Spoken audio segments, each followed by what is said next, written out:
എം.ആർ. അജിത് കുമാറിന് സ്ഥാനക്കയറ്റം നൽകാൻ അനുമതി കിട്ടി. DGP റാങ്കിലേക്ക് സ്ഥാനക്കയറ്റം നൽകാനാണ് അനുമതി കിട്ടിയിരിക്കുന്നത്. സ്ക്രീനിംഗ് കമ്മിറ്റിയുടെ ശുപാർശ മന്ത്രിസഭ അംഗീകരിക്കുകയായിരുന്നു. കൂടുതൽ വിവരങ്ങളുമായി വി വിനോദ് ചേരുകയാണ് തിരുവനന്തപുരത്ത് നിന്ന്. വിനോദ്, നിലവിൽ അദ്ദേഹത്തിനെതിരെ 3 അന്വേഷണങ്ങൾ നടക്കുന്നുണ്ട്. അതിൽ വിജിലൻസ് അന്വേഷണവും ഉൾപ്പെടുന്നുണ്ട്. പക്ഷേ ഇത് DGP ആയിട്ട് സ്ഥാനക്കയറ്റം നൽകുന്നതിൽ തടസ്സമല്ല എന്ന് നേരത്തെ സ്ക്രീനിംഗ് കമ്മിറ്റി ശുപാർശ ചെയ്തിരുന്നതാണല്ലോ. ഇപ്പോൾ അതിന് അതേപടിയുള്ള അംഗീകാരമാണോ മന്ത്രിസഭയിൽ നിന്ന് കിട്ടിയിരിക്കുന്നത്?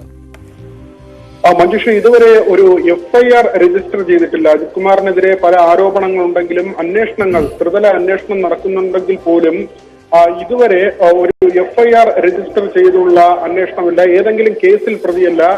ഈ അനധികൃത സ്വത്ത് സമ്പാദനം, PV അൻവർ ഉന്നയിച്ച ആരോപണമാണ്. അനധികൃത സ്വത്ത് സമ്പാദനം ഉൾപ്പെടെയുള്ള കാര്യങ്ങളിൽ പരിശോധന നടക്കുന്നുണ്ട്. തിരുവനന്തപുരം സ്പെഷ്യൽ യൂണിറ്റ് 1 ഇക്കാര്യത്തിൽ അന്വേഷണം നടത്തുന്നത്.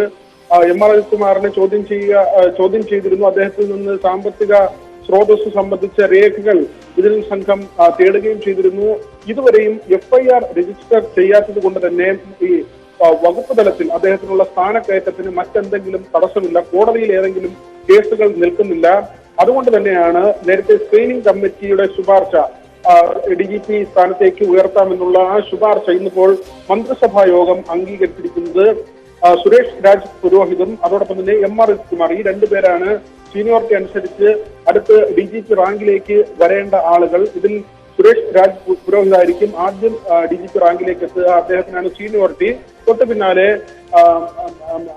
അജിത് കുമാറും എത്തും, എം.ആർ. അജിത് കുമാറും എത്തും. നേരത്തെ എം.ആർ. അജിത് കുമാറിന്റെ റിപ്പോർട്ടിന്റെ അടിസ്ഥാനത്തിൽ P. വിജയന് സ്ഥാനക്കയറ്റം നിഷേധിച്ച സാഹചര്യം ഉണ്ടായിരുന്നു. നേരത്തെ തന്നെ അദ്ദേഹം ADGP ആകേണ്ടതായിരുന്നു.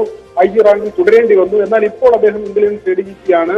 സമാനമായ സാഹചര്യത്തിലൂടെയാണ് എം.ആർ. അജിത് കുമാർ കടന്നുപോയതെങ്കിലും അദ്ദേഹത്തിനെതിരെ ഏതെങ്കിലും തരത്തിലുള്ള അന്വേഷണ റിപ്പോർട്ടുകളോ അദ്ദേഹത്തെ സസ്പെൻഡ് ചെയ്തുള്ള നടപടിയോ ഉണ്ടായില്ല. നേരത്തെ ലോ ആൻഡ് ഓർഡർ ADGP സ്ഥാനത്തുണ്ടായിരുന്നു.